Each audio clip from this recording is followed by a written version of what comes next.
Welcome my dear friends.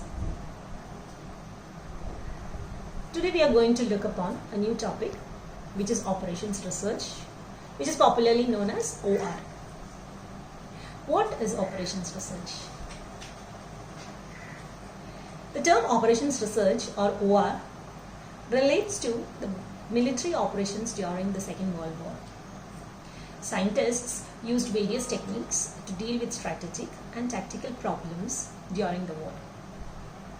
After the war, the military OR group scientists tried to apply these techniques to civilian problems relating to business, industry, and research development. During the 1950s, the educational institutions introduced OR in their curriculum. Today, service organizations such as airlines, railways, hospitals, and libraries, and also banks employ OR to improve their efficiency. OR is a science which it provides mathematical techniques and algorithms for solving decision problems. So what is OR? Actually, it is a science. So what does all it include? It includes mathematical techniques and algorithms. And what does it do? It solves or helps in solving decision problems. It is also an art in the sense that it deals with collecting data for the model construction, validation of the model, and implementation of the solution obtained. So mainly there are three parts. One is model construction, then we validate the model, and then the implementation of the solution obtained. In other words, OR is a scientific approach to problem solving for executive management. The problems involve integrated systems of men, machines, and materials. So let us see what are the main characteristics of OR. An important characteristic of OR is that it deals with a problem as a whole. Before arriving at a decision, it takes into consideration all possible interactions between various parts of an organization.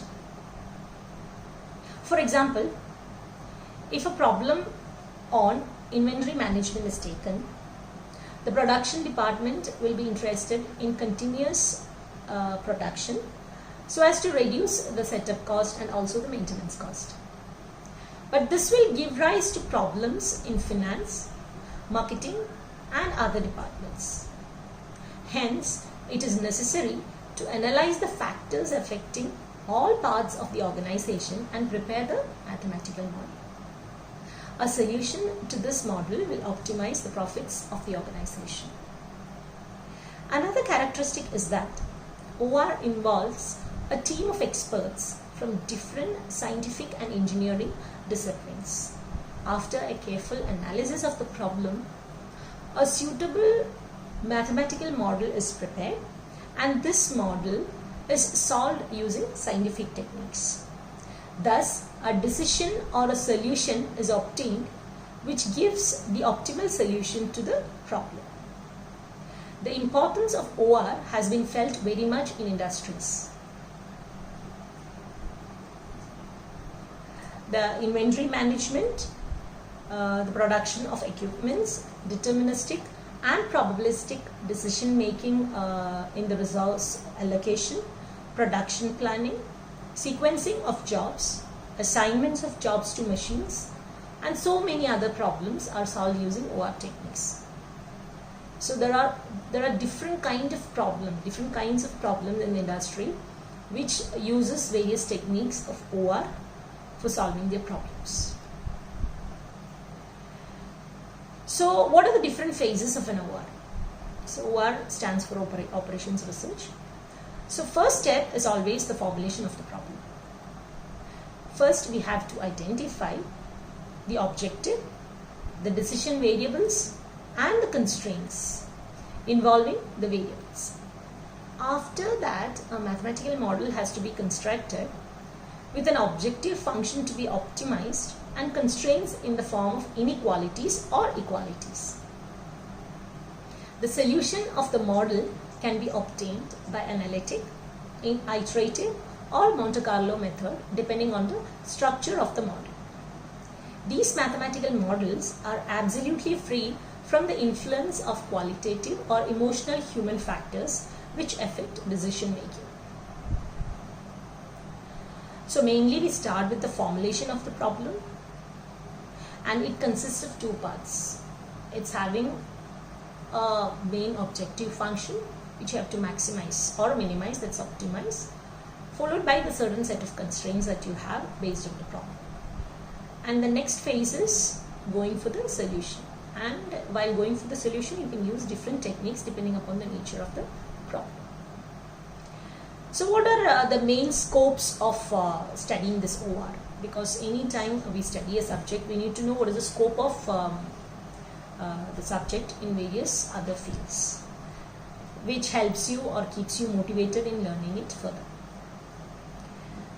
Some of the industrial and business problems which can be analyzed by OR technique includes finance and accounting, like investment and portfolio management, auditing, cash flow analysis, capital budgeting, etc.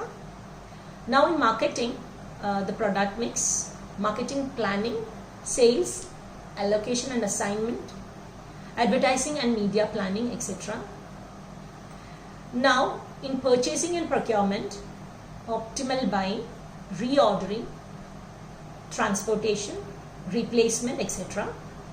Now in production, the warehouse, distribution, then transportation, production planning, blending, inventory control, maintenance, then project scheduling, allocation of resources, etc. And in management, manpower planning and project management, etc. So you can see in any part, these are the major parts of the industries, and in various parts it has its own applications. Now let us see what are the drawbacks or difficulties of using this OR. There are certain aspects of OR which are different and which need careful approach. First, formulation of the problem is very important. I told you when we were discussing about the phases of OR, the first step is the formulation of the problem. First, the formulation, we do go ahead with the formulation of the problem, and the problem may be properly selected and accurately defined, which involves some difficulties. Data collection may consume a large portion of time and money, and also OR analysis is mainly based on past observations. There is no guarantee that the same set of conditions would continue in future also. Again, decision making may be made at the right time and may delay, maybe which will cause loss or damage. Also, the cost involved in the production is an important factor. It is the responsibility of the experts to translate the concepts and ideas into simple procedures easily comprehensible to the managers and workers alike. So whenever I do a problem and go for the analysis, it should be put in such a way that it is understood by both the management level and the workers, both in the same way. They should also ensure that the proposals are properly implemented. Only then the study will be useful to the humanity. Now, since you have seen an overview of the subject OR, what are the different phases of OR, and what is the scope of OR, and also what are the drawbacks and difficulties of OR.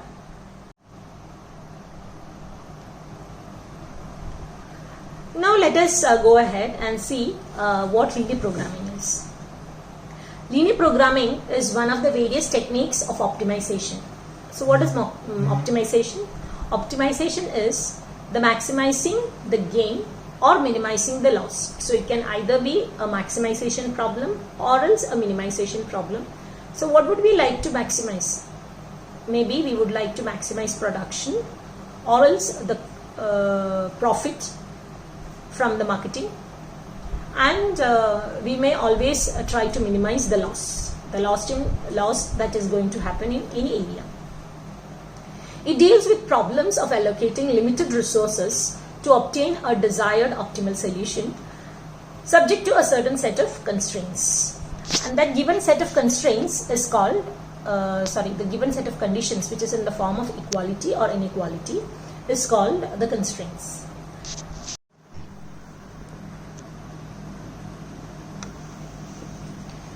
Now let us see what is the structure of an LPP, which is a linear programming problem.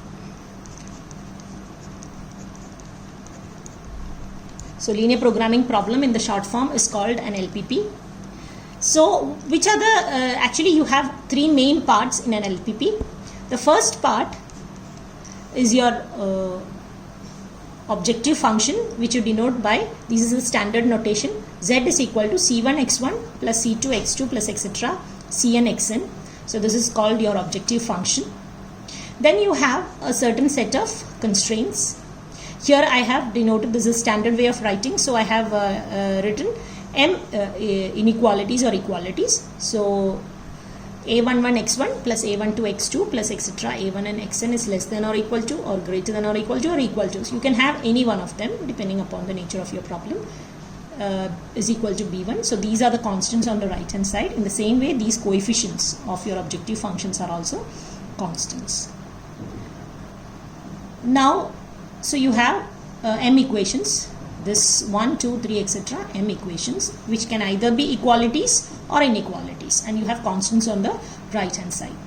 So here these variables involved in your problem, we are here in the general problem I've written n variables, and these are called the decision variables. So this is your first part of your LPP. This is the second part, which is your constraint, and the third part is your non-negativity constraint. That means all the decision variables x1, x2 etc. xn should be greater than or equal to 0. So this is your third constraint, which is called the non-negativity constraint. So in general, so you have a problem that's an objective function to optimize, that's maximize or minimize, followed by a set of constraints. In this constraints you have two parts. One is the main set of constraints that you have, m equalities or inequalities, and the second set is your non-negativity constraints, which forms the important part of your linear programming problem.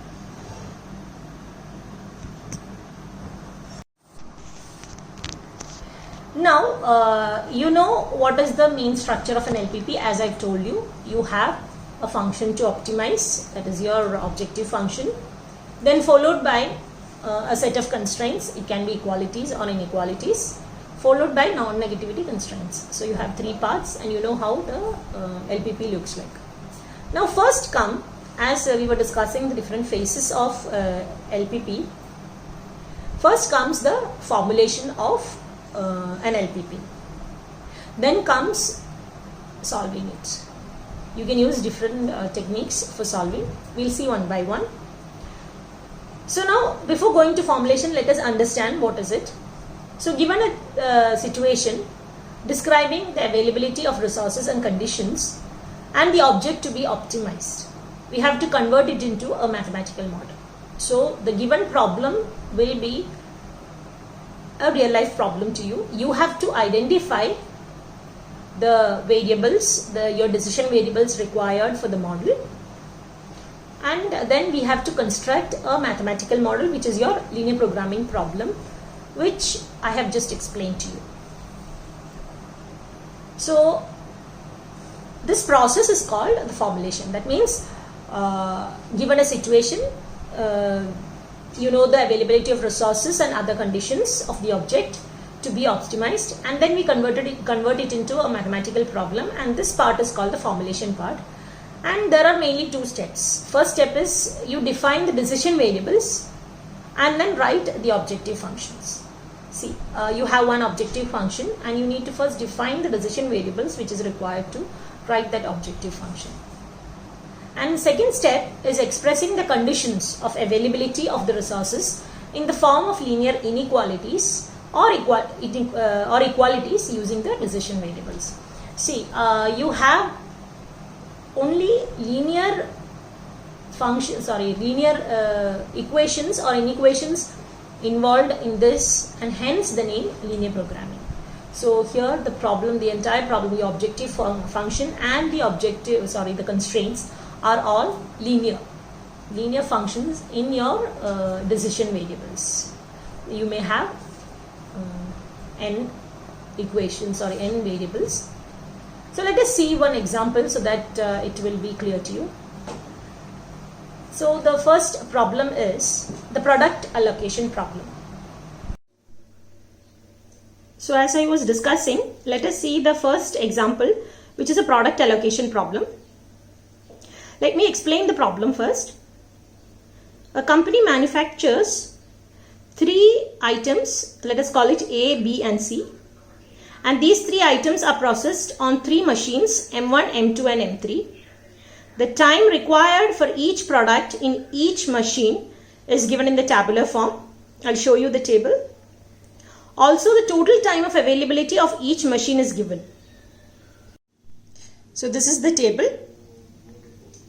So your machines M1, M2, M3 and your product ABC. The time required for the production of the items ABC is given in the tabular form. So A requires machine M1 for 1 hour, M2 for 2 hours and M3 for 1 hour.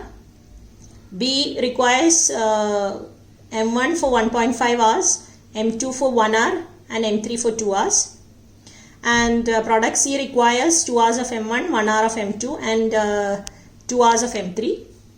And actually there are constraints or restrictions on the availability of machine hours per day also. M1 is available only for 18 hours, M2 is available only for 20 hours and M3 is available for 16 hours only a day. So these are all going to be our constraints. And the problem is like this. The company gets a profit of rupees 20, 30 and 40 respectively for the units, each unit of A, B and C. Determine the number of units of each product to be manufactured per day in order that the total profit is maximum.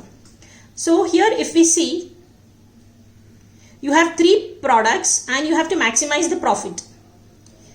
Per unit price of each of the product item ABC is given to you and you have to maximize the profit. So here first thing is you need to decide how many. First you have to, while formulating, you have to define your objective function. That means you have to define your decision variables. So as you know, there are 3 products A, B and C here. So you need to consider 3 decision variables here because the total profit depends upon the total items produced of the product A, B and C. So the number of units. So let us consider X1, X2 and X3 be the number of units of the product A, B and C respectively that will be produced. And you know the profits are given as rupees 20, 30 and 40 per unit. So what is the total cost or total profit? The total profit will be 20x1 plus 30x2 plus 40x3 because you are producing x1 units of A, x2 units of B and x3 units of C. So total profit will be 20 into x1 plus 30 into x2 plus 40 into x3, which can be called as your Z, which is the objective function. Now what are your constraints? Your constraints were on the machine hours actually.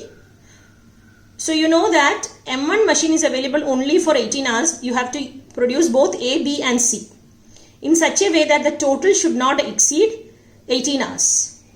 So the first constraint will be with that relating to your M1. So if I put it in the equality or inequality form, it is 1 hour is required for product A, 1.5 hours for product B and 2 hours for product C. So first constraint is the availability hours of machine M1. So when I put it, it will be x1 plus 1.5 x2 plus 2 x3 less than or equal to 18 because machine M1 is not available for more than 18 hours. Similarly, you have constraints on the machine hours of M2 and M3 also. So it will be 2x1 plus x2 plus x3 less than or equal to 20, x1 plus 2x2 plus 2x3 less than or equal to 16. And you know that the total units cannot be negative. So I get the non-negativity constraints, with this the third part of your LPP, that is x1, x2 and x3 greater than or equal to 0. So now the process of formulation is complete and you can see the problem which I gave you in the tabular form here, your constraints and the profit which was defined in the problem, is now come to a mathematical model, which is your LPP. So the problem is like this: maximize z equal to 20x1 plus 30x2 plus 40x3 subject to the constraints x1 plus 3 by 2 x2 plus 2x3 less than or equal to 18, 2x1 plus x2 plus x3 less than or equal to 20, x1 plus 2x2 plus 2x3 less than or equal to 16, and x1, x2, x3 greater than or equal to 0. So this is how you formulate a given problem to a mathematical model or a mathematical problem, which is a linear programming problem. Why do you call it a linear programming problem? It is because you can see all the functions here in the variables x1, x2, x3 are all linear. Both your objective function and also the constraint inequalities are all linear in the variables x1, x2 and x3. That is the reason why you call it a linear programming problem. So this example was given you the product allocation problem. So a real situation was given to you and you have formulated it into an LPP or a mathematical model of the real life situation.